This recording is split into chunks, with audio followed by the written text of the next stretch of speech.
Good evening and welcome to tonight's USA Volleyball free webinar on meaningful competition and competitive cauldron ideas. We've got Jason Trepanier from Ontario Volleyball Association on board, and I'm John Kessel. Got a lot to cover. First thing we'd like to do for the bunch that's on right now, we'd like to take a quick poll. So we're going to ask you some affiliations, and you'll see a little poll thing pop up on your screen, taking over this slide. So let's take the poll now. And what you should see, of course, is the chance to answer all these questions. So if you would just take a sec to let us know what's going on and answer them, and then we'll go from there.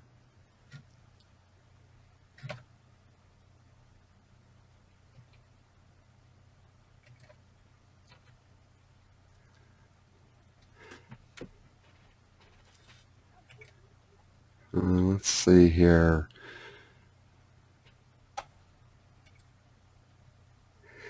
Well, thanks for voting, everybody. I'm going to show you what's going on now. I think that's what's going to happen on your screen next. And 95% of you are junior girls coaches, and about a third of you are directors of your clubs and stuff. So that should be shown on your screen right now, I think, if all goes well. I want to make sure I see the audience view. So, and we've got one last question. Thanks to the 10% of you guys that are doing boys and beach too. We're going to ask one more quick question. And, oh, what's that doing? Did your screen go white like mine? I don't know. Oh, it's making me... I still got all the answers. Yeah, okay. Well, I'm gonna move on to the next slide. So, show my screen to resume. All right. So we're going to be working on this competitive cauldron and meaningful competition stuff. And there's our fancy cauldron, thanks to Jason. And next thing we've got going is, and thanks to those of you that did see, congratulations to Mac. But Jason, you're on. Take it away. You know that basically we're talking to a whole slew of great club directors, and most of them, 95%, are doing junior girls. So take it away. Oh, well, that's great, because a lot of the presentation is geared to that age group. So meaningful competition. It was about a year ago, maybe a little longer, that I heard the term meaningful competition used by Rowing Canada, and it got my mind thinking about what that meant, and really what it meant. They didn't say this at the time. This is something that I came up with not very long ago, was that the competition was a multifunctional device. And what triggered my mind thinking about competition as a multifunctional device was listening to a fellow talk, and he was speaking about the fact that he noticed that teenagers don't wear watches anymore.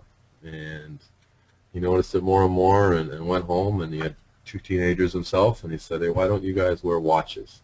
And one of his kids said, "Well, because I have a clock on my phone." And his other son said, "Well, watches are single function devices. Why would I bother?" I started thinking that there are those that look at competition as a single function device, that look at it as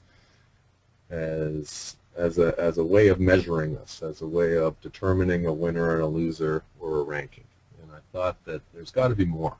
And this term meaningful competition, I think, captures that. And Anson Dorrance knows that when we talk about the competitive cauldron a little later. But for me, competition becomes meaningful when it starts to serve a purpose, when it starts to serve us. And the best purposes that it serves are the ones that are linked with athlete development, or making players or people better. And for me, the big driving point here is that competition, especially youth competition, is not about measuring us. It's about helping us. So John, you want to go over to the next slide? I clicked it. There we go. And so I just wanted to give us, get us all on the same page and give us the same point of reference. And I think it's important when we look at athletes, and what I mean by point of reference is I want us to think about their finish line. And when I've noticed in some conversations with people that the finish line, if it's a club person, would be their last year of club. That would be when they're finished with the athlete. And some coaches might say, well, it's this year at national championships. That's when I'm finished with this athlete. But I underlined the athlete there so that we could all kind of get on the same page. And when I think of the finish line for an athlete, it's their career, when their career ends, and their career could be as a national team player, but there's a much higher likelihood that it would be as an adult recreational player. And when we're talking about some of the things that we'll talk about, it's with that in mind, that point of reference, the finish line. So I threw this out here. It's a really quick example of how our competition system can kind of underperform when it comes to being efficient and to helping athletes reach their potential, because there are some things, and the tie-breaking procedure is one of them, that limits the coach's ability to play all their players and to develop their athletes. And right in the kind of off to the side, it's a very typical tie-breaking procedure, head-to-head. So John, if we were to play in a pool play and you beat me and we were tied at the end, you would be whatever place ahead of me. And sets ratio and points ratio are next and next. And it's a very fair and objective way to determine which team finished higher in a pool. But I'll give you an example if you want to go to the next slide of how it can really hurt us. So this was a story that a lacrosse coach told me. He had played in his pool play, and he played 2 close matches, and you can see he's the Badgers. He's the ones that's highlighted in yellow, and they had 1 match left, and 1-1, and he knew that he was playing a weaker team, and went over to the pool board to take a look at what his chances of making the playoffs were. In this tournament, the top 2 teams advanced to the semifinals, and the bottom 2 teams went home. And he's looking at the pool board, and he noticed that if he wins, there's a 3-way tie for first place. And looks over at the tie-breaking procedure, and in a 3-way tie, the ranking is set by the goal difference. So looking at this chart, if you go all the way to the right, you'll see that if they beat the Wolverines by 10 goals, they'll finish second. And if they beat the Wolverines by 12 goals, they'll finish first and have an easier road to the finals. They'll have an easier semifinal. So he was hoping to be able to play some of the players that he wasn't able to play yet. It's a much weaker opponent, and because of the tie-breaking procedure, this coach had to go out, and he won by 13 goals and finished first, and was not proud of what he had to do. Had difficulty explaining why he did it to the parents of the kids that didn't play, to the kids that didn't play, and made a point of going over to the tournament organizers and conveners and saying, hey, we have to do something because you guys put me in a situation that I'm really not proud of how I responded. So here we have this is a little bit of a joke that books also work best when they're open. And I want you guys to, the reason I put this slide here is because the solution I'm gonna offer here is an idea that I think needs an open mind. So John, if you want to shoot over to the next slide. What about using skills competitions and the scores in skills competitions to break ties? And if you look at the on the right, I have skills competition as the second criteria. So John, if you beat me and it's a 2-way tie, you've earned the right to be ahead of me. But in a situation like I just said, the 3-way tie,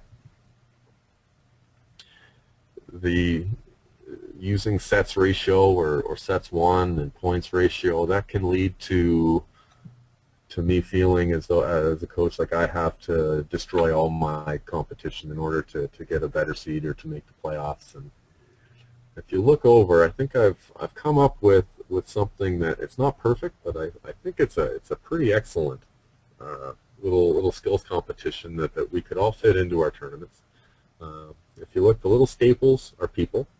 Now let's pretend that your whole team is on the court, and this is happening during warm-up of the first match of the day.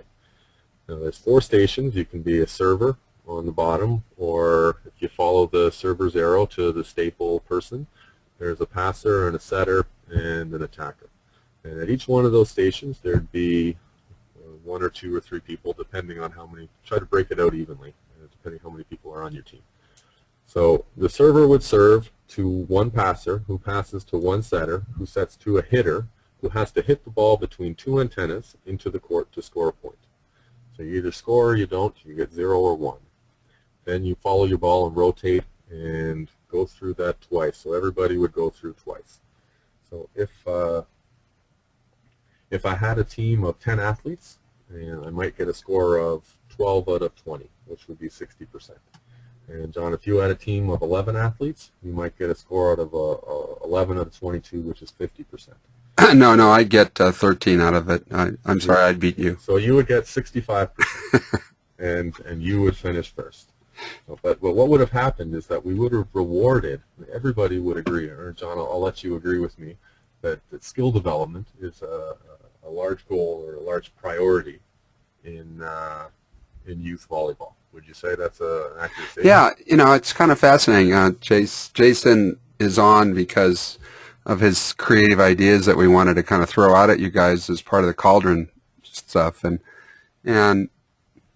it's either that or it would be a very fast Queen of the Court tournament for 5 minutes with 2 players. The number of points your team can accumulate with 3-on-3 or 2-on-2 games and something like that. I think these are kind of fun ideas for sure. Yeah, and it takes all we really want to do is remove the need to destroy people, right? Yeah, right, exactly. Some other solution other than a coin flip, perhaps. So I guess this comes out of a study that the 43% of the time rallies start in 13U volleyball.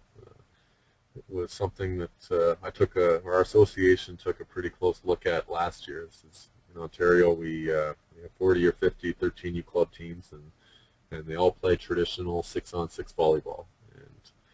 And I'll ask John, but I think that Canada, and I'm not sure exactly what solution the States has come up with, but I think we're in the minority of countries that still play traditional volleyball at 13 years old.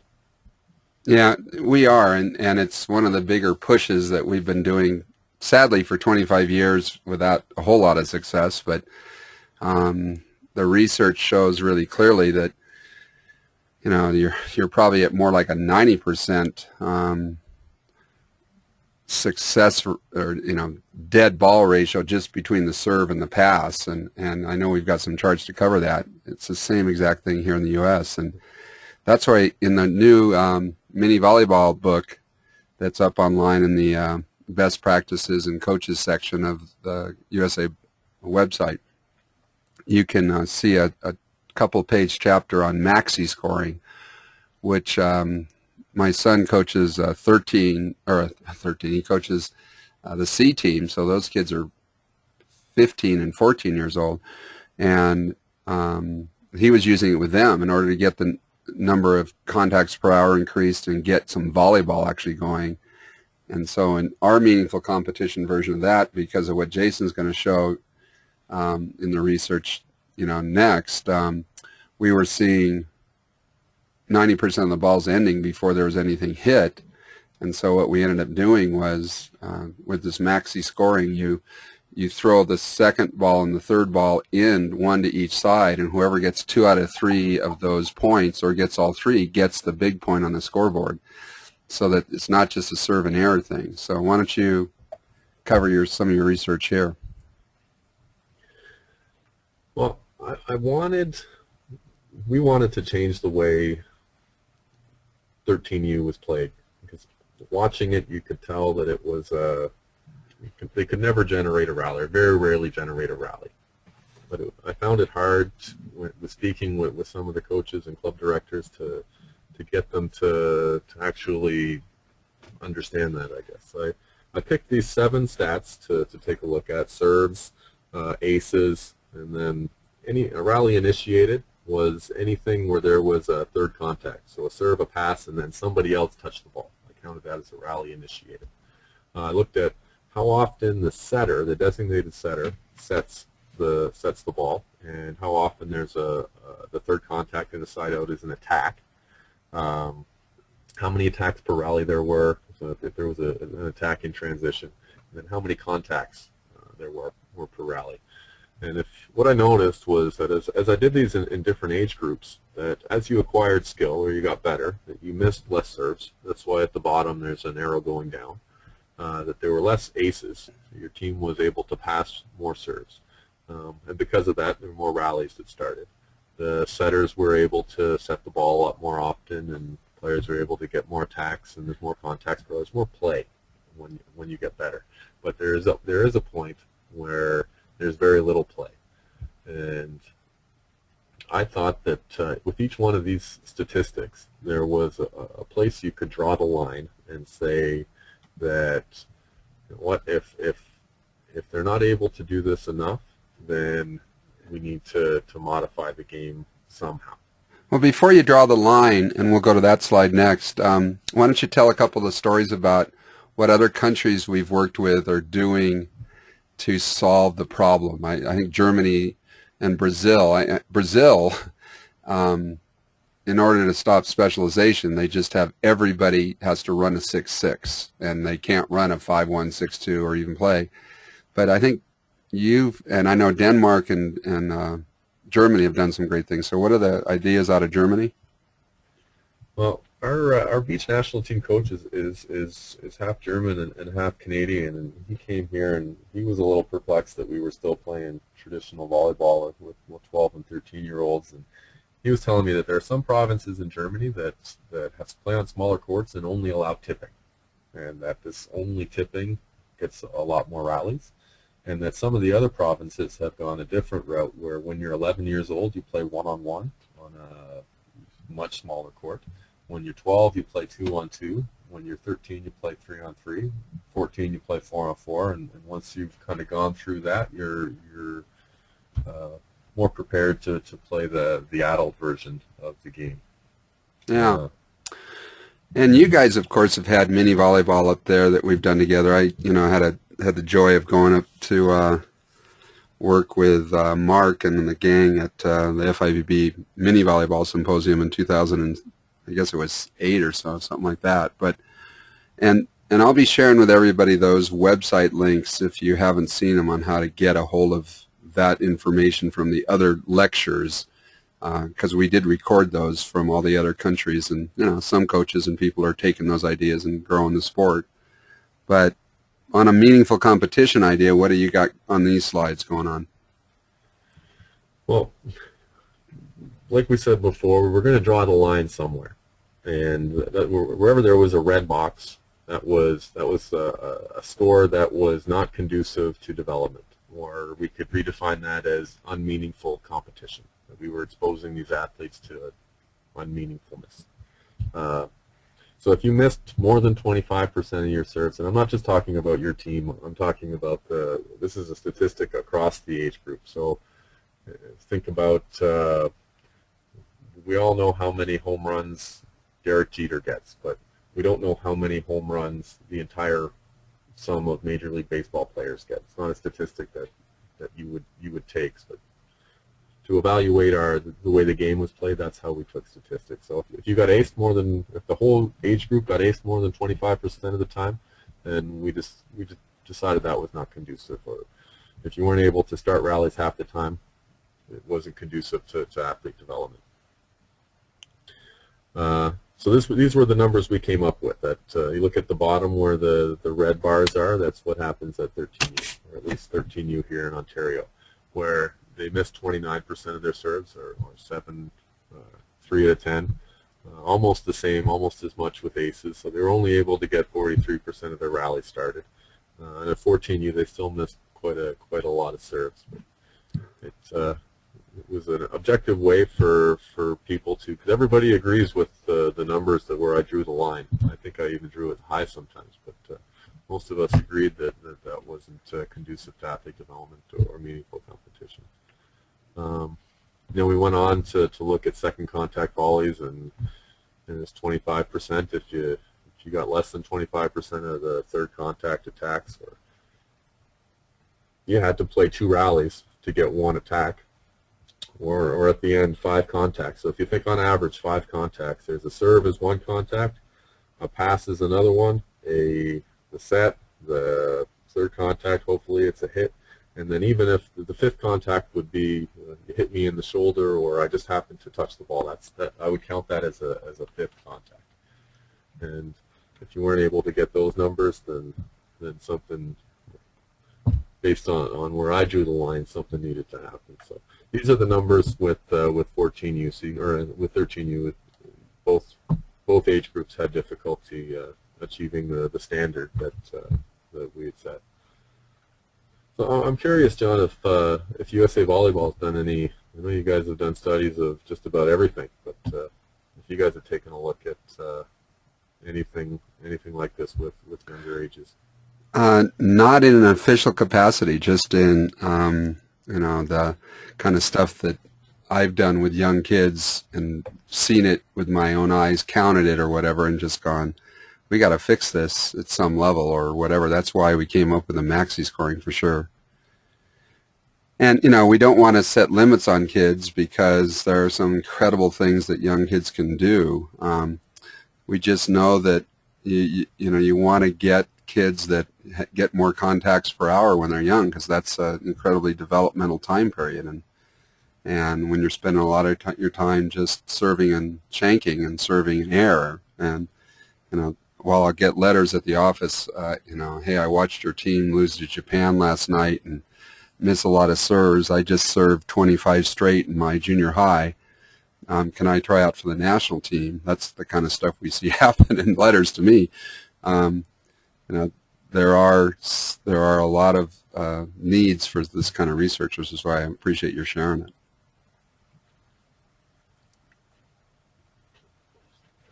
Meaningful competition. We've talked a lot about how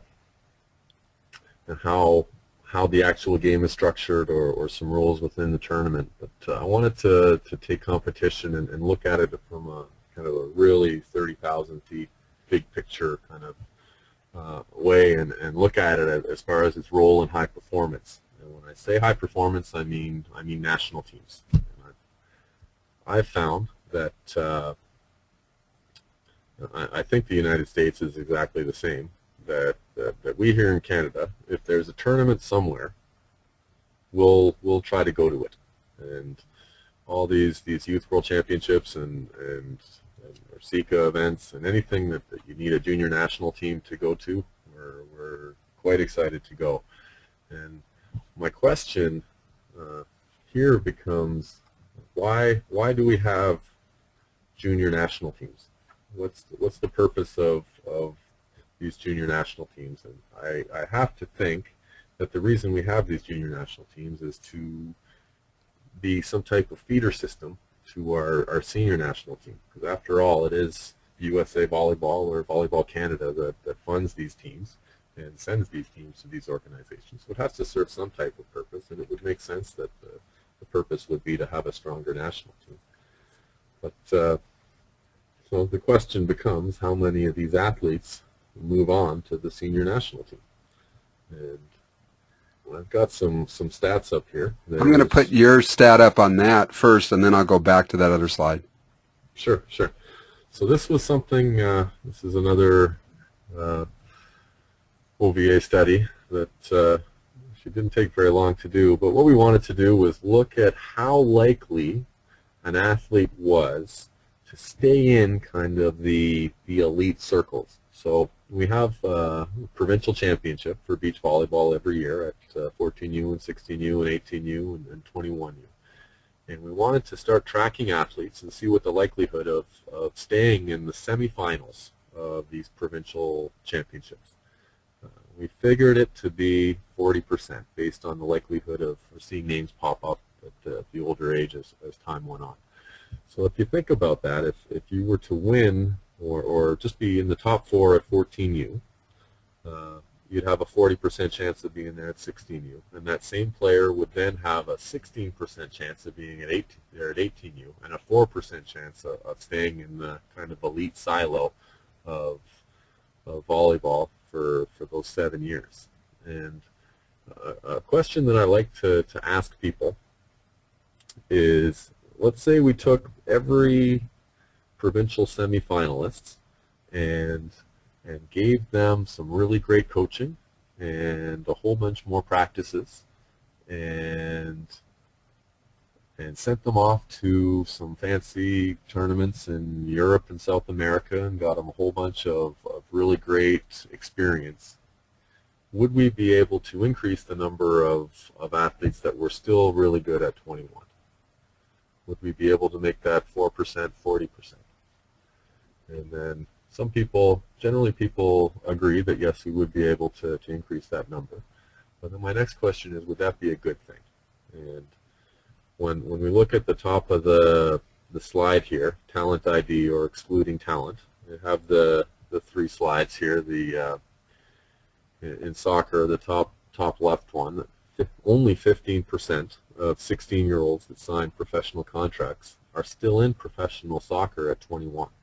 And I'm thinking, if I'm a 16-year-old and some professional club is thinking enough of me to sign me to a pro contract, like I'm thinking I'm going places, and then I got a pretty good chance of being the next David Beckham.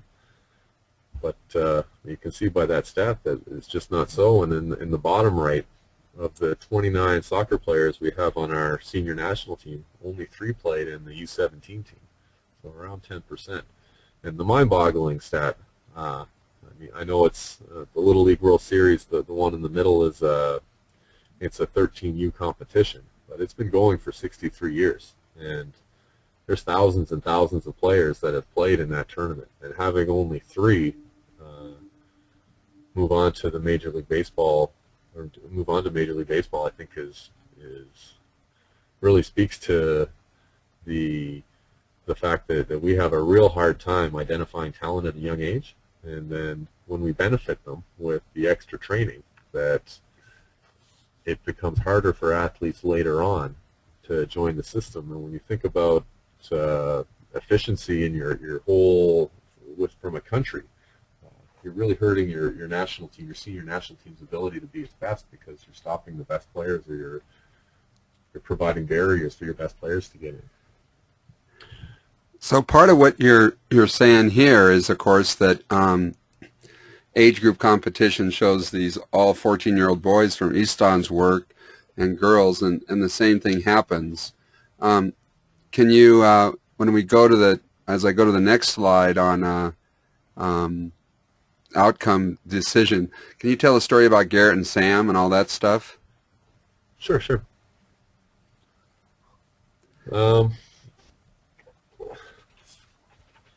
Is this Garrett and Sam? No, this was just what the only thing that the age group competition guarantees you of is that you'll play somebody else your own age, and that when you don't categorize people by their level of ability, that you often end up with these David and Goliath type matches. And I think I think the next slide talks about the number of blowouts that happen in youth competition. I think the Garrett and Sam story is coming up in a slide or two. Okay. But so John and I have had a couple conversations about blowouts, and they happen all the time, even when teams that are about the same ability play each other. But they obviously happen a lot more when teams of not like ability play each other. And here I've said that the only thing that 18U competition guarantees you of is that you won't play anybody who's 19. And this whole study came about from just looking at results of our own tournaments and seeing that there were an awful lot of matches that went 2-0 and in 25 minutes. And so I decided that I was going to define what a blowout was. And you might have a different definition, but I thought if you won 2-0, 42 to 30, or with an aggregate point total of 42 to 30 or less, that was a blowout, that wasn't a close game, that there wasn't any uncertainty there, that there wasn't enough moments where you were challenged, that it was a little bit boring maybe. And once you define what a blowout is like that, you can then look at all the results from the tournament. And if you move to the next slide, you can see this was our national championships. That from 2004 to 2008, we looked at 395 matches and found that 200 of those matches fit our definition of what a blowout was. Now, my question, John, and it's a very difficult thing to answer, but I want to ask you, who you think benefits more from 21-15, 21-15 game? The team that wins or the team that loses? You know, and I think we might, when we get to the end of this, you know, we've got a Q&A, you guys can chip in maybe any questions or thoughts, but you know, I was raised under the winner stay on mentality, and where I'd lose 11-0, 11-0 on the beach and leave, and then, you know, the winner stayed on. And my goal was to go from 11-0 to 11-1 to 11-2 because I was playing such highly skilled men. And of course, one of the things that's happening now is that while it isn't still size and skill equal, we're now competing by age group. You know, and not getting a chance to be mentored or taught and given the teach by these skilled older players. And blowouts or not, I think both sides learned. The side that blows out right under the Anson Dorrance formula, the best thing we can do to any opponent is to beat them soundly, even if they're not as good as us. That's the respect for the sport. And there's a lot being taught that way. And I think at the same time, the team that gets their butts kicked and stuff, your official blowout, you know, is also learning some things like I felt like I learned. So we can stay on time. Tell me about this panic zone stuff. Well, there was I'm not exactly sure who invented this thing. There seems to be when you look around the internet on this, but I think it was a professor from MIT was talking about effective management of people in an office, and if you gave them only work that was easy for them, that was comfortable for them, they would get bored. And so that's the green circle on the inside. It's you're not challenged. That's the one circle. And you go to the outside, and if you gave them a whole bunch of work that they had no idea how to do, and you were really hard on the results of the work they had no idea how to do, and they didn't have enough time to do it, they would panic, and they'd have a really hard time with it. So you have these two extremes of I'm bored, not challenged, and then I'm overwhelmed. And what you wanted to do as a manager was put them into an area kind of where they're challenged, but they're not overwhelmed. And what I was getting to with this is that we're better off putting teams, having teams compete where they're not on either end of the spectrum. So they're not blowing anybody out, and they're not getting blown out. So you did a cool thing here in beach, I thought, and I'm not so sure that we shouldn't be doing it at some level with our high school kids too. Well, this like the study with all the blowouts that you know, it was happening. So we didn't have enough depth in each of the age groups. There was only 2 or 3 good teams in each 18 or in the 18U and 21 and 24U divisions. That for 5 of the 6 matches they played in the tournament were blowouts for these. And I thought, well, here's our best players that have all this potential and And as a province, we're investing in these provincial teams to make them good, and then we send them out to a tournament, and they crush everybody, and they maybe play one good match at the end. And I remember there was the summer before we came up with this, one of the parents of a 16-year-old came and told me that her daughter was this great player and she hadn't lost all year. And I thought, well, that's pretty sad. This poor girl goes home after every tournament not knowing what she needs to work on. And we started to think that we only have so many good teams in each age group, but we need to get them to play each other more often. And I guess it was about a month ago, I guess middle of September, that we had the World Junior Beach Volleyball Championships in Turkey. And we had two players that played in the Youth Open, ended up winning the whole thing and were world champions. And I have to think that some small part of the success that they were able to have internationally was because for 2 years they've been playing against people who are pretty close to or better than them. And they would go home after a tournament having played 5 out of 6 really tough matches and not winning them all. And there's a whole group of young players here in Ontario that are very close to where they're at. And I'm very happy that they play each other a lot. And if we still played in the age categories, it wouldn't happen. So you got some tips for us? We'll go back to the multifunctional idea of competition. So some of the statistics I showed earlier with the Little League World Series, they point to the fact that at 13, at 14, 15, 16, 17, we can't predict with any sort of accuracy who's going to end up being a great player. Yeah, that's really that's not too well understood, but it seems to be coming out a little bit more. I mean, even at the NFL draft level, it's a coin flip, and that's why the broad-based participation that we see in Canada and USA Volleyball is so critical to gold medal success, for sure. You know, initial ability has nothing to do in correlation to final ability. That's just all there is to it. And we haven't figured out how to define it or how to identify it. In the NFL, it's a great example you gave. They spend billions of dollars evaluating players, and some of them, those athletes, they've known for 10 years. They've scouted for 10 years, and they get it home. I think another thing with the play everyone is we don't know who'll be playing in 5 years. I think that's keep them playing, keep as many playing for as long as you can. So you don't want to stay in the washroom? Oh, the washroom story. This is, I'm the technical director, and I'll get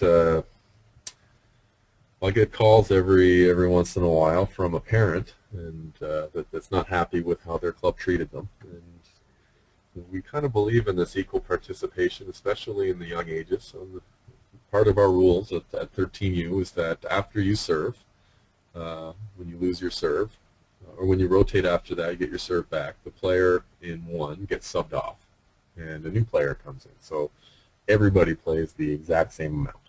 And that's our equal participation kind of thing. Well, this one coach thought that it'd be a good idea to increase his chances of winning if he asked one of the weaker players on his team to go spend the next 45 minutes to an hour in the washroom while his team played. Jeez.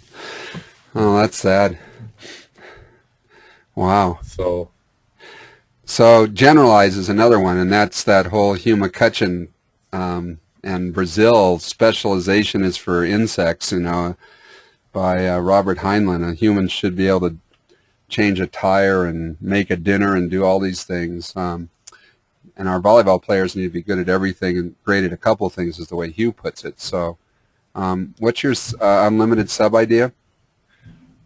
Well, it's not I will take no credit for this because I want no credit for it, but about 10 years ago, somebody came up with the idea that if right now there's the six sub unlimited, or 6 sub limited, sorry. And the limited means that, so say, John, say you started, and I was on the bench, so a coach could put me in for you, and then you back in for me, and that would be it.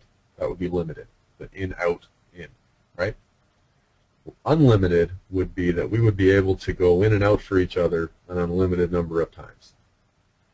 So one of the technical directors before me kind of was watching how this rule was being implemented, and saw that I was a better server than you. So John, when you got to position 1, I went in to serve for you and played the back row, but you were a better blocker hitter, and you went and played the front row for me. And then when I went back to serve, I went to serve, and for a whole year, you would never see the back row, and I'd never see the front row. We'd be very specialized. Yeah. No, that's what we're seeing a lot. Yeah. He looked at, this technical director was a very thorough person, and he looked at 6,800 sets. And I look at this as a study in human behavior, because the intent of the rule was to increase participation. If you allow coaches to have more subs, they have more chances to play their bench players, and they can have bigger teams. And who's going to disagree that youth sports should have more participation, right? But what he ended up finding was that whenever there was more than 3 substitutions in a game, that 72%, almost 3/4 of them, were to take you out in one and put me for a back row sub for a front row, back row, front row. And that was how it was being used. And there wasn't the number of players getting into the game didn't change, just the amount of specialization that there was. Yeah. But you wouldn't think it would be like that. Yeah, no, we do. I mean, I think it's one of the strengths of the international rules that we sometimes fail to understand. Doug Beal talks about this quite a bit. We got to get on to the some of the bigger concepts.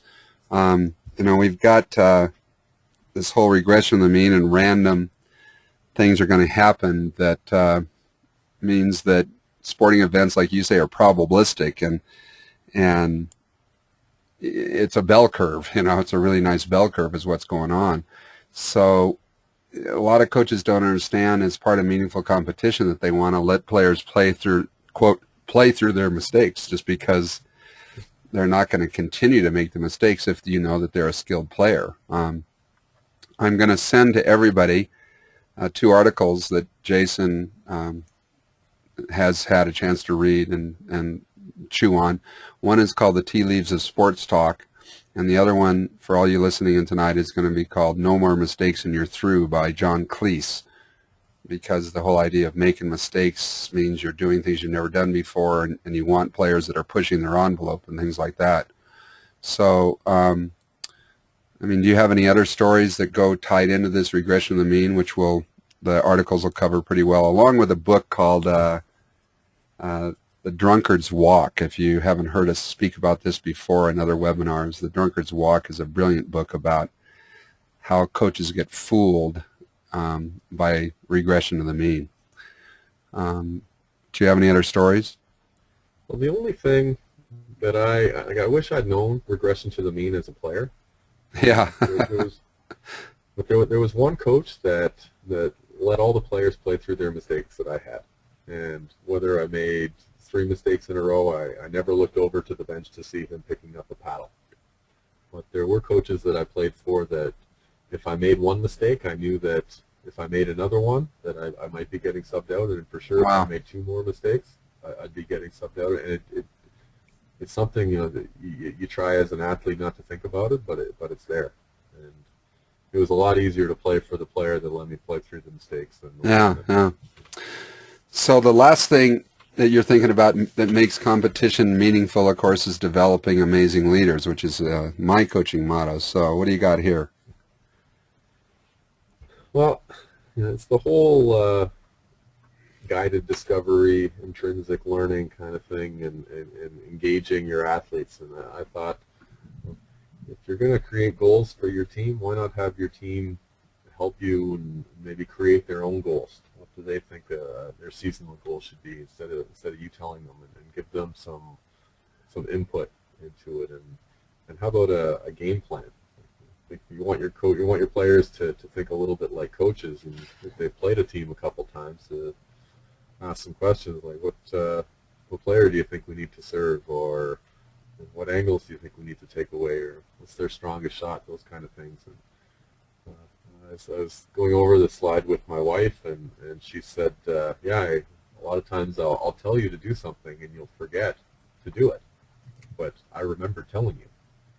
And I thought that had, as an athlete, if you look at it from, if an athlete tells you, well, I think we should block cross, Yeah. chances are they'll remember to block cross in the game, right? And then timeouts, like I think John, you've told me about a great study at timeouts. Yeah, Paul Arrington. I'll see if he's willing to release it to everybody that's listening tonight, but the short of it is that, except that 13 under Paul's research in some 10,000 matches shows that timeouts don't affect the outcome of the game. And so I've, from that research, started calling timeouts to catch my kids doing it right, because the opposing teams call timeouts when they're doing it wrong, and that gives me 4 times a game to catch my kids doing it right, and make her, pay attention to what I want and not to what I don't want. So, that we're going to have a special leadership webinar coming up next year. So I think it is an incredibly important part of making meaningful competition. Since we've got only about 15 minutes, I'm going to finish up here with some questions and some competitive Cauldron research and guidance for everybody listening in tonight.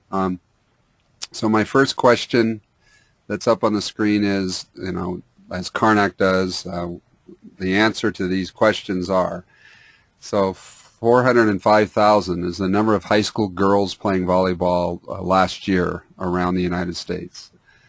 49 is the number of states that girls played volleyball. 12,000 is the approximate number of scholarships at a collegiate level, full scholarships, available to high school girls. And on the ranking from the number 3 choice, it goes track and field in the U.S., basketball, then volleyball to get the best athletes. They're the number 3 most popular sport. Soccer is 4th and softball is 5th. And so then we asked, as part of this competitive Cauldron question tonight, how have the women done in the Olympics? And that's the final Carnac question. They've silver, bronze, and they had a wonderful silver back in Beijing. So then we go to the boys, and this picture here is kind of personal. It's my daughter's team last night winning the state championships. So for all you guys tuning in tonight, you got to see the competitive Cauldron face of victory, at least. So when we go to the next level, boys, here they are at East High School. This is Karch's alma mater, and the boys are playing 4-on-4 over a chain link fence. There's only 44,000 boys playing in 22 states. Is it 12,000, do you think? And, some people might think, yeah, but the answer is it's around 100. That's 100 as in 100. Total scholarships for men playing the game in the United States. It's ranked the 16th choice sport of all the athletes that are in our country, and yet the men have gold, bronze, and gold. And if you haven't signed up for Carl McGowan's webinar, I highly recommend that you do, because it's going to be an important core concept to it. But what we're looking at is the reason being is 2 things: Carl McGowan and implementation of the wash drills and competitive cauldrons. So you rise up the ladder, and you basically are competing to see who can be at the top. And our impact book does a really good job of explaining parts of this. But tonight we wanted to give you some research that isn't in the impact manual, because you've joined us this evening. So as Anson Dorrance calls it, we want to be essentially this shark in the water. For the good of the team, you just have no mercy on your opponents and who you're playing with, even in practice. Now, I've got some other quotes from Anson, and I'm going to scan a couple things that he shared with me when I met with him in Vail a couple of years ago. But competition is meaningful, and that's what Jason was talking about at the beginning, that it's not just a one-function device. I think that's a really good idea, Jason. So this relentless attitude and training and competing is really important to be developed. You said you had a story of your first university team on a competitive Cauldron concept? Well, I'm not sure what it was for me is I came to university for the first time as a high school player, and I get into the first wash game on the first week or two of practice, and all of a sudden it's a level of competition that I've never seen before, and a level of intensity I've never seen before, and people were put a lot of pressure on you to do well, and it was a wash game that was as competitive as anything I'd ever been involved in. And I really think that our players back in university to achieve a level of intensity in practice helped us do well in competition. Well, you know, I think it's just not a tool used enough, and when we do the competitive Cauldron, the key thing is that it's player empowered and player scored. You'll see a little bit later in the webinar the charts for some of this, but I'm doing a 14 national team right now, and we've already started scoring things in every drill that we're doing. So one of the ones we're scoring, for example, is, and my kids like this competition, and it's up on the board, which is 1 versus 6. And that is that, you know, I sometimes only have 7, 8, 9 players. What I have them do is play 6-on-1 with the one getting to serve, the first serve, and then if they get the point and they stay on, they get to keep going. We keep track of how many times each player can do it, and the person that kills the ball on the one gets to take their place. 1-on-1, 2-on-2, 3-on-3 games. You know, we've got some pretty interesting things on this next slide, and I get to share a pretty exciting shot of my daughter hugging the middle blocker and everybody being excited here. But what this is about is, I find it fascinating, the most popular warm-up that I've ever seen for both national teams, and I've never seen it before where both national teams like a warm-up so much, and it's called tennis. So I blogged about it in my blogs, and you know, basically the reason is because it's a competitive warm-up where you're attempting, after you warm up in the beginning, where you work together back and forth to do cooperative scoring by keeping the ball in play as much as you can, that then you go to a competitive side, and we keep track of who's winning the warm-up, which team and the players that are on that team. Queen of the court, king of the court, the politically correct monarch of the court, is a way that you know your kids love to compete. But what we find fascinating there too is if you just let your kids play queen of the court for 10 minutes, then pull them together and say, okay, how many, you guys come here, how many times did you win on one side, you know, with your partner that you played with? And 100% of the cases, the first time they go, I don't know. So this is that incredible leadership and development of the kid opportunity where you say, well, you know, when we play in the matches to come, every serve and every point matters. So we need to start teaching that here in our gym as part of getting better, and that includes intensity. So they love Queen of the Court, and the option I wanted to make sure the group on tonight got a chance to know about also is speedball, because it doesn't seem to be too well known even within my own club. Half the group didn't know what speedball was. And in speedball, we're going to send you an animated drill of it that my son has done. He's interning for me at USA Volleyball right now. But you have, let's say, a team of 8. Or let's do 9. So you have a team of 3 on, a team of 2 on, and a team of 2 off on one side, and a team of 2 off on the other side. And one of the 2 teams that are on starts the game. But as soon as that ball hits the floor, on the losing side, the team that's waiting with this ball to serve that's off the court on that side immediately serves right over the top of them as the court clears with the other players running off that lost.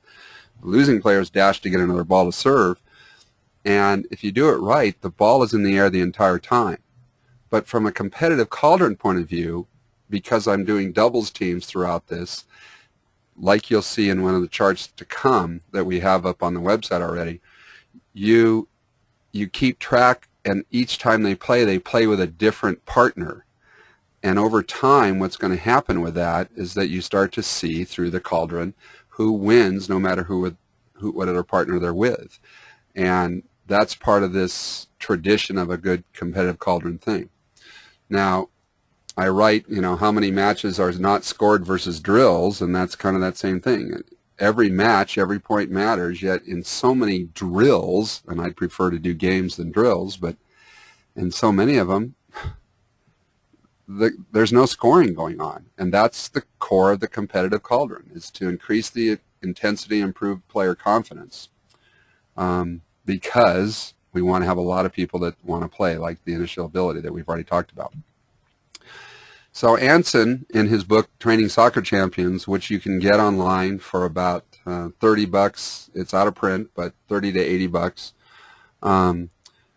He writes, we give our players the best outside competition available, but the Cauldron is, the most important thing in many ways, because no matter how challenging outside competition can be, you want to push them in practice.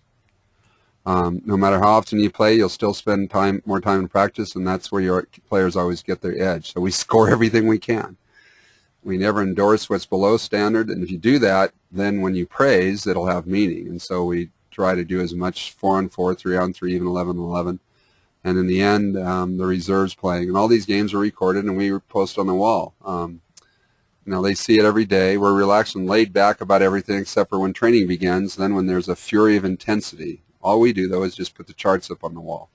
Now, I'm going to clean up an article, not an article, but an interview and talk I had with Anson. The reason Anson's pretty important to us in volleyball is, A, because his Cauldron that we're talking about has impacted our sport quite a bit over time, but also because we're looking at a guy who has won 20 out of the last 30 NC2A titles at one school. About 15 years ago, Fortune magazine, or Forza magazine, Fortune it was, picked the 7 high-performance groups: Navy SEALs at the time, Dallas Cowboys, the Tokyo String Quartet, the Mass General Trauma Unit, the Kuwaiti Oil Fighters, in the late 90s, early mid-90s, and the UNC soccer team was one of the groups. And so Anson's stuff that is an important part of what we're going to want to make sure we share with you. So one of the articles that he shared with me was his 2007 peer self-evaluation, and it's up on the screen right now, where, as you can see, like Jason was talking about, it's about leadership development, not just about winning games. And so he does this ranking system, and he'll define tough and all these other things. In fact, I've got it here when I scan it and send it to you guys next week, or this week coming up. Tough. This individual can handle any situation, never complains about anything off or on the field.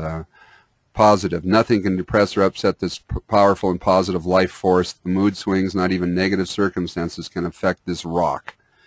And he defines his team, both self and peer evaluation, as part of his Cauldron. These numbers of the ranking go into the Cauldron that you will see.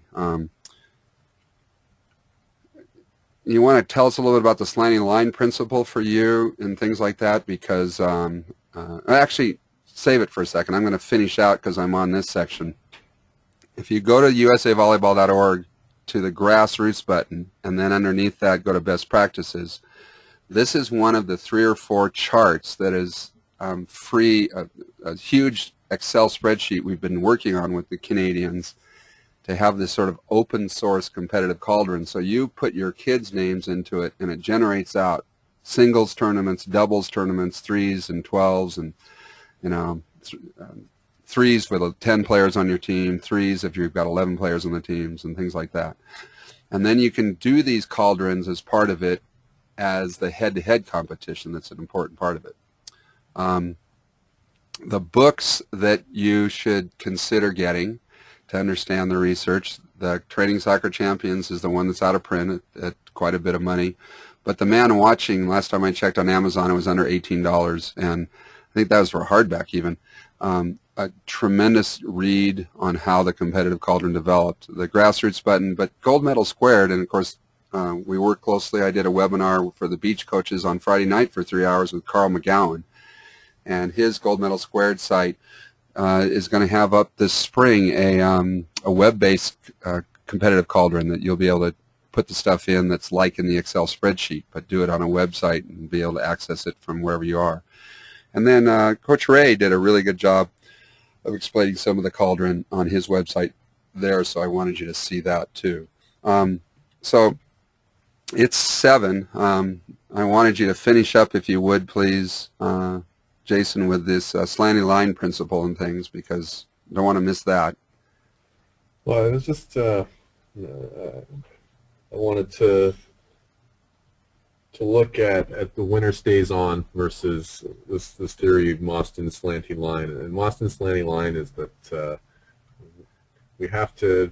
The idea here is that if John and I and then someone else were to try to jump over a straight line and keep raising the bar as we went over, and let's say that the first time I wasn't able to jump over it, but John and someone else was, and we raised it a little more, and then that somebody else couldn't, and raised it a little more, and John jumped again, and here our best jumper jumps 3 times, and our worst jumper, me, only got to jump once, so that I had less opportunities to respond, or less opportunities to play, and I needed to improve the most.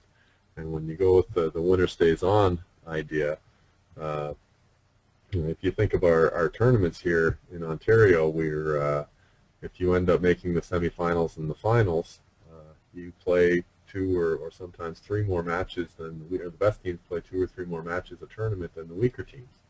And over 6-7 tournaments a year and over 3 or 4 years, that can add up to the 30, 40, 50 matches that the better players get to play than the weaker ones. And we're not giving the weaker ones an opportunity to kind of catch up to the better ones. The gap keeps growing and growing.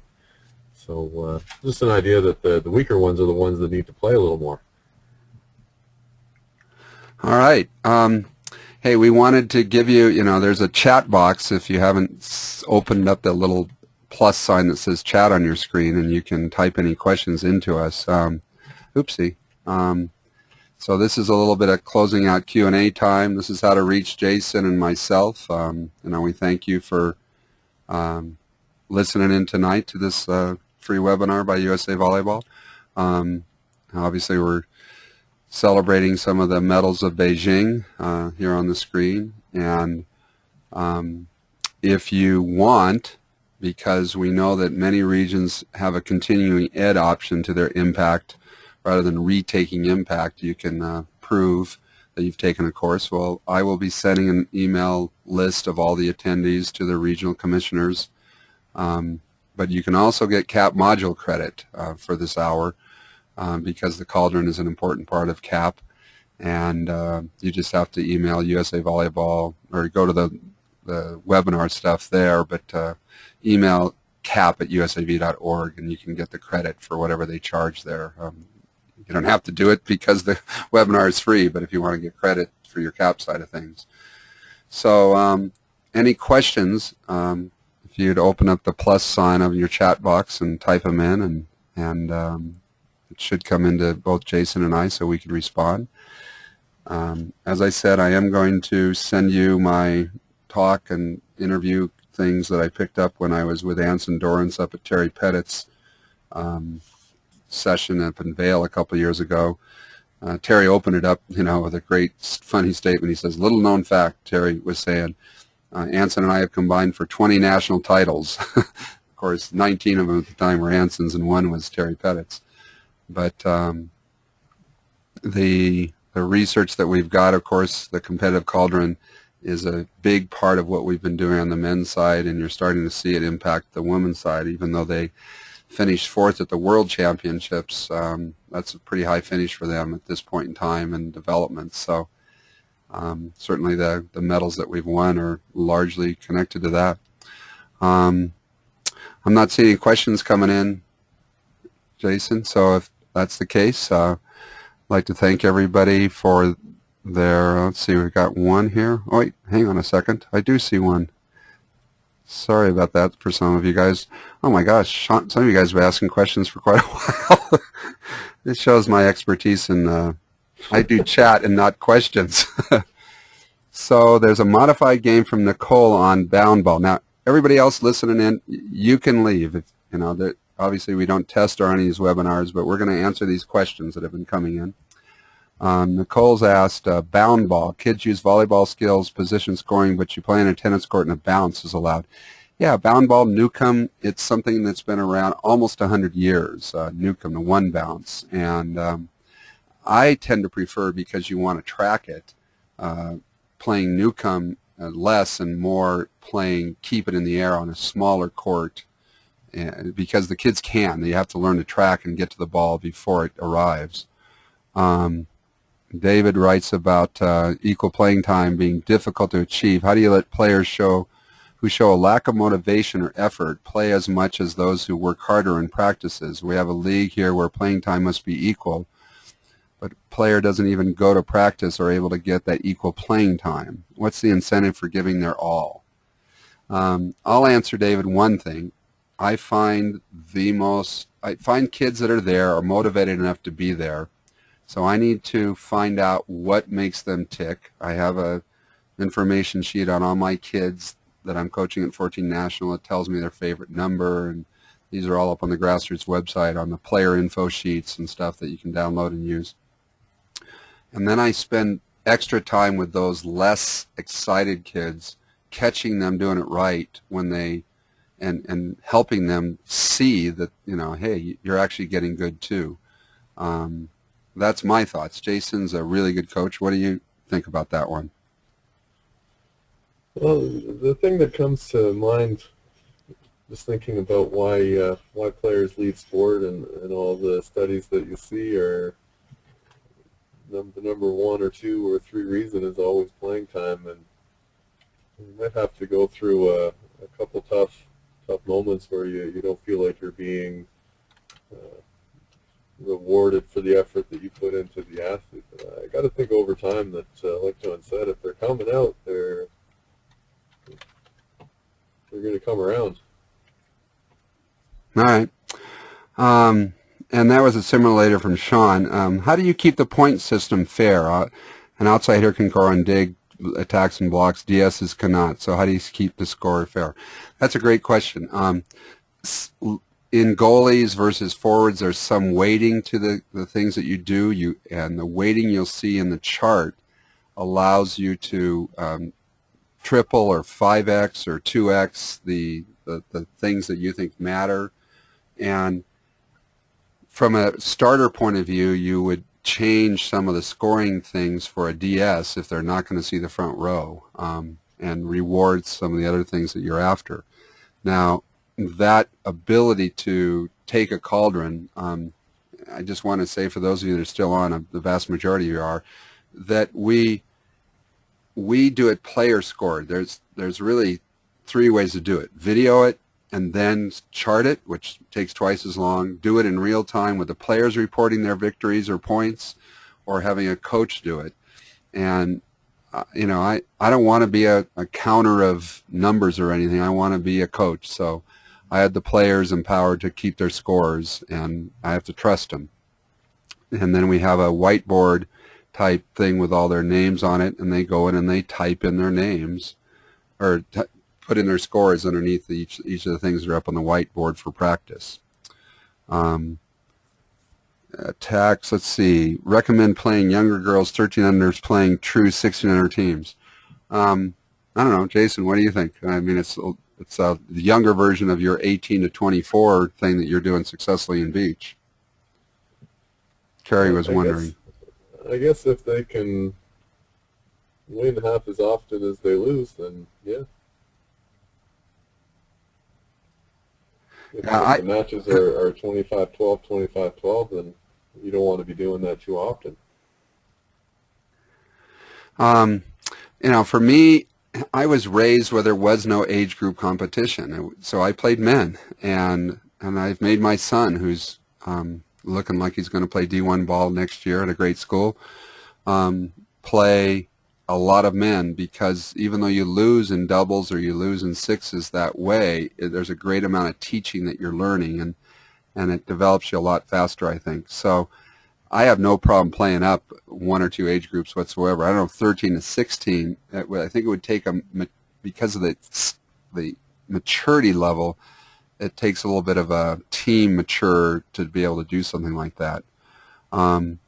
I will send the link to everybody about tennis. I'll take a note here on that, because people want to see where that tennis stuff is. But it's on my blog, which is under community, under USAvolleyball.org. You go to the community tab, pull it down, and there's blog, and then there's growing the game together.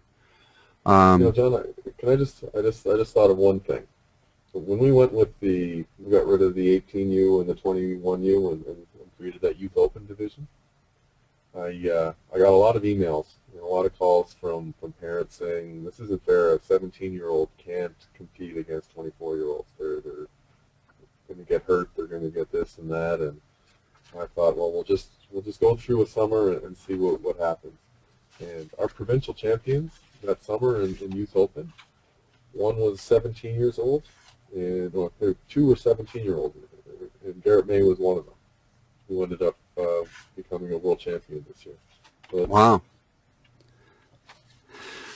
Lily's asked, are the leadership qualities we're talking about weighted as much? So I'm going to scan this one. It's going to be a little difficult for everybody, but I'm looking at what Anson's got. He's got the spring ladder was 4 times weighted, 3-tier shootout. It looks like leadership, he was weighting at 3x the value of other skills. He's got preseason testing with a multiplier at 4.5.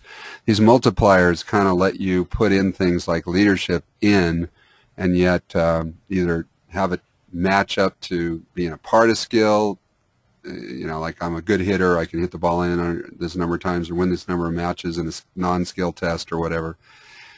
But I think that's a really personal choice. I find that when you focus on the slide, and you'll see in the scan that you get from Anson, those things like tough and resilient, that when you talk and focus on those things in practice, it makes the practice that much more resilient and competitive, and you can refer back to it. So it has a great amount of value, I think. I've also seen, I'm writing quickly as possible, but note-taking, Floyd says falling behind. Yeah, we're going to, probably in about 3 weeks, you'll find this link hidden on the site of USA Volleyball, so the hour and now 15 minutes that we've been talking is available to all that want to attend and revisit it, or to someone who couldn't attend but obviously can't ask us the questions now, like we are. And it'll be in a link that that we'll share with you, and I will definitely share to you guys your link for this clinic once it gets posted. So thanks for asking that. From a competitive Cauldron point of view, let's see, somebody is asking, Lottie's asking, is it a good idea to have a husband and wife coaching together? I don't know, I'll let you handle that one, Jason. You're the meaningful competition person.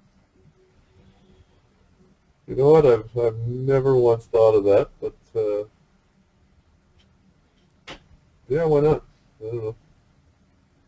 Yeah, I think there's a lot of great relationships that come from volleyball, especially on the court and stuff. And if your partnership is a healthy one, then teaching kids together with your focus is, it would be no different than teachers teaching at the same school and things like that, or even co-teaching in a classroom. Not as common in teaching because of the one-on-student ratio, but Eric's asked about the other webinars from last month. They are hidden linked right now, but we're still finalizing the pipeline impact on the USA Volleyball website to make sure that they can be released. But I'm pretty sure they're going to do it. And Manuel sort of asked, why do the men do much better than the women since it's only 16th choice for boys? I think the two hugest reasons are because of training more game-like and player-empowered is how the men do it. And they do a lot more competitive cauldron and scoring every drill that's going on. And that's starting to change on the women's side with Hugh McCutcheon stepping in. But yeah, it's a pretty dramatic difference with a much smaller population to go up against. I didn't put down the fact that there's only a little over 100 women's national teams to compete and try and get into the Olympics and win the medal with, and there's nearly 200 for men. So it's a lot to do with the competitive cauldron and scoring every drill as they compete, for sure. Let's see, I think I've got one more question here. Let's see, how do you get them to want to beat each other up without wanting to be? How do you get them to want to beat each other without wanting to beat each other up? Yes, short story advice on sore losers, please. Jason, how do you? I was just, I took economics in university. So Adam Smith, the father of economics, said that the greatest benefit to the entire society happens when we're all doing our best individually.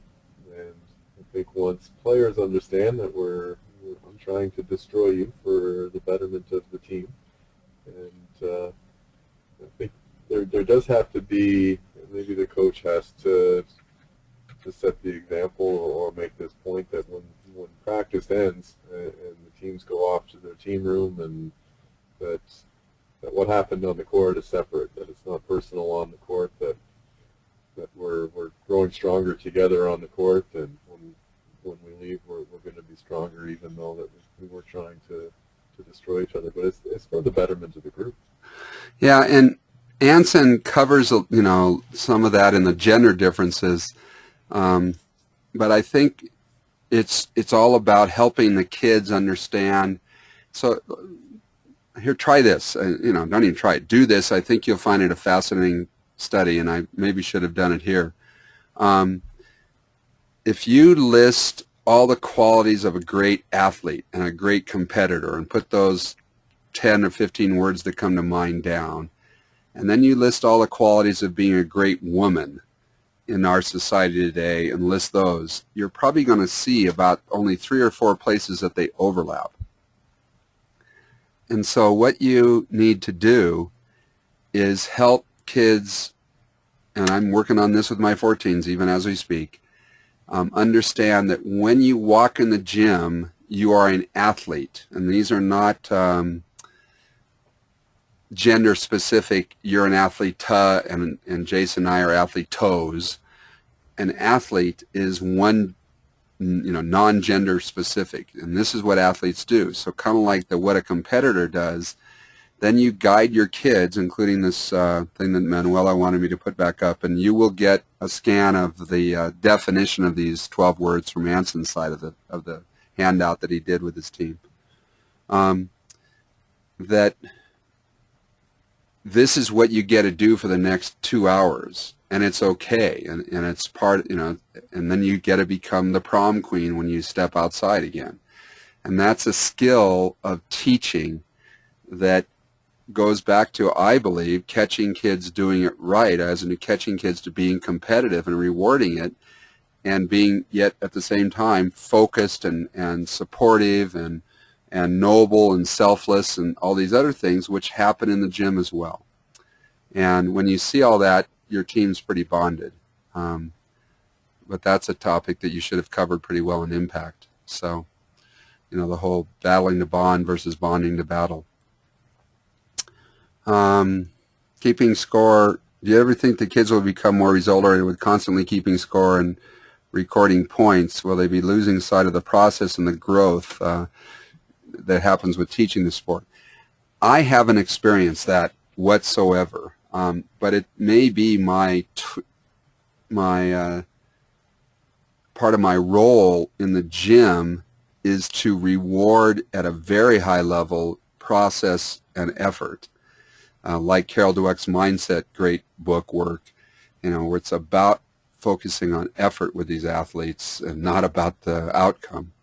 And so when I'm seeing a kid not win the point, but pursue, like happened on Thursday's practice, a good 15 feet off the court to get the ball, I stop practice and make a big deal about it. And when my kids, they know that on the positive versus negative article in the grassroots area and some of my blogs of the frustration of teaching serving, or my passion to teach serving too, I don't want any kid to serve the ball into the net. I want them to serve bullets, so we're using a speed radar gun to guide them to be doing bullets, but I don't want them to be serving into the net with any of their bullets. I want all their bullets to go out long and then learn how to bullet it in and go corner to corner if they need to or whatever. I think we're going to do a webinar on just serving. And if you haven't heard, but you guys, because you're early birds to the webinars, we will be doing player webinars starting next month and going on through the year and to the end of the season, where we're going to be bringing in the Clay Stanleys and the Aldous Berzins, the past and present Olympians, to talk about their skill sets and have a full Q&A time and answer questions about the skills that they're really good at to the players. And we've got a maximum of 1,000 kids we can fit in this, but in serving, I think we can become really good at teaching serving, and we need to be really good at it because it's such a weapon that if we lost to Japan, I think part of it was because our passing didn't overcome the tough serving by the Japanese. So on Thursday night, I had a celebration because we served for a minute and a half, 90 seconds, the whole team, and they missed 2 serves into the net the whole time. I mean, it was like, whoa, that's more like numbers that I want to see in February and March. So we made a big deal about that. Even though it's a scoring thing that's going on at the same time, that's a team score. So Casey's asking, do you feel that punishment for an action of an individual player should fall upon the player or the team? Well, I don't know. I'm thinking that you can't punish in reverse or in from behind. I see too many coaches punish and not having defined why they would be punished for something in advance. Parents do the same thing. All of a sudden you find out that this is important. So when you do what Jason was talking about, is setting those goals as a team, if some action is punishable, then the team should decide the punishment in advance of it, not after it's happened. I think that's the crucial thing. And LeMay Williams is saying, her first year coaching 14-year-old girls, advice you give me in my first year coaching club. Now, I make sure I have that impact webinar or impact book, and I'd be flipping through the chapters 4, 5, and 6 a lot. Kids love to play, and I think it's something that we want to make sure that we reward and embrace and learn and compete and score the plays, the games that they're playing. And just do more games and do less drills and score it and compete and make them rotate every time the ball crosses the net so they don't specialize, and you're going to develop these well-rounded players that win a lot. I don't know. I think Floyd's got something. Seems like boys are less dualistic than girls. They are athletes on as well as off. Regarding your comment, yeah, we like to say, and if you haven't taken impact for a while, that women bond to battle and men battle to bond, and there certainly are some interesting genetic differences. How often do you share your Cauldron scores with your players? Brian is asking. For individual skills, it's something they see. It's always up on the wall. For the more charting of the team stuff, they see it every month, disclosed. So what's a good way to reprogram a player that's aggressive, mistakes are good, so we can develop that competitive nature? Well, one of the handouts you'll see is the article about no more mistakes and you're through. I think, Dre, that you want to create, Neville calls the gym an exploratorium, and I like that term. You want to make a gym be something that it's okay to make mistakes. Jason, what are your thoughts on reprogramming players so that aggressive mistakes are good? Well, I think we catch them doing it right, and I think the fooled by randomness and the whole mistakes are learning opportunities, and you'll make better mistakes tomorrow. Yeah, it's a big part about effort, and a true story, very short. Pauline Manser, who's now the women's national team coach for Australia, was a kid I found at the age of 16 in Perth, Australia, who was a netball player, a 6'1" lefty that could jump really high and loved volleyball but loved netball. Convinced her to come to New Mexico where I was coaching.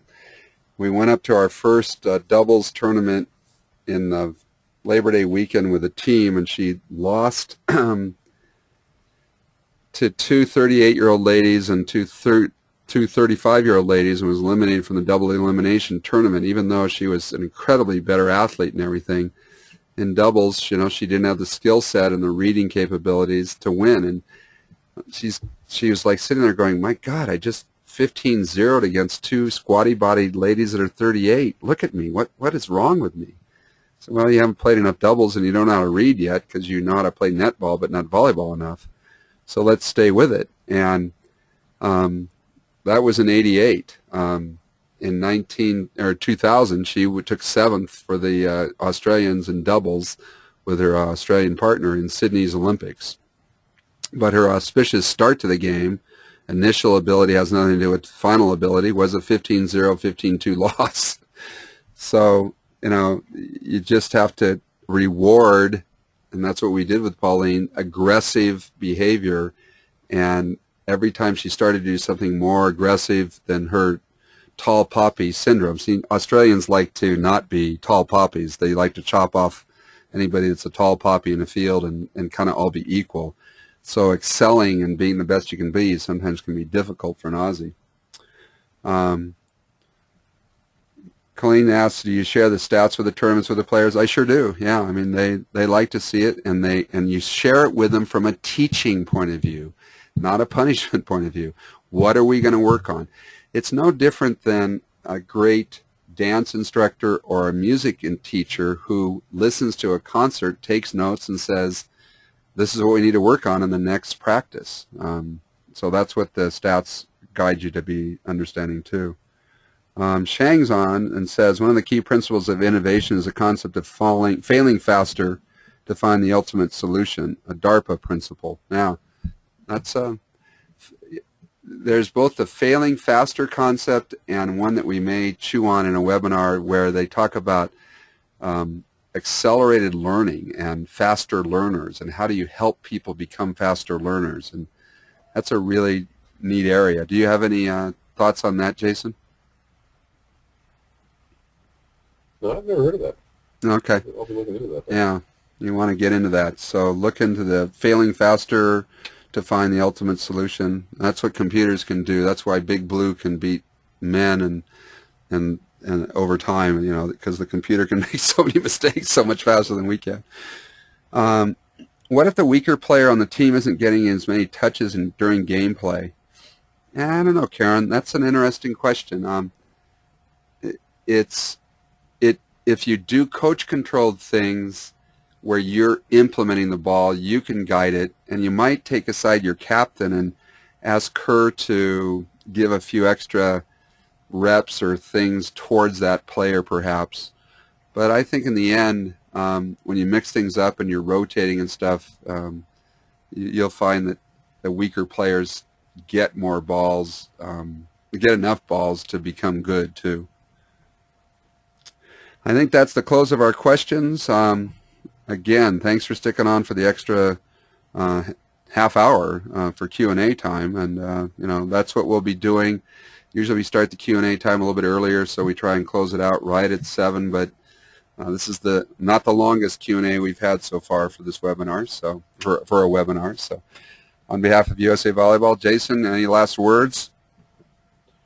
I just want to wish everybody luck with volleyball and real happy that you asked me to come on, and I've learned so much from yourself and exploring USA Volleyball's website that I just want to say thanks for letting me be involved. Yeah, well, we'll be bringing you back again, I think, especially when you get to the beach side, because Jason's a pretty good beach developer. Hey, happy Sunday to all. If your state finals are done, I hope you did as well as my daughter's team. If it's next weekend, I hope you do as well as my daughter's team. And if you don't, keep rewarding the effort and that process over the outcome. And the next webinars are coming up, and your websites have got them. If you don't have the access to those other webinars, let me know, and you'll be getting information on the player webinars to come pretty soon. Hey, happy Sunday, and thanks for joining us. On behalf of USA Volleyball, Doug Beal, and everybody at USA Volleyball, have a great evening. Good night.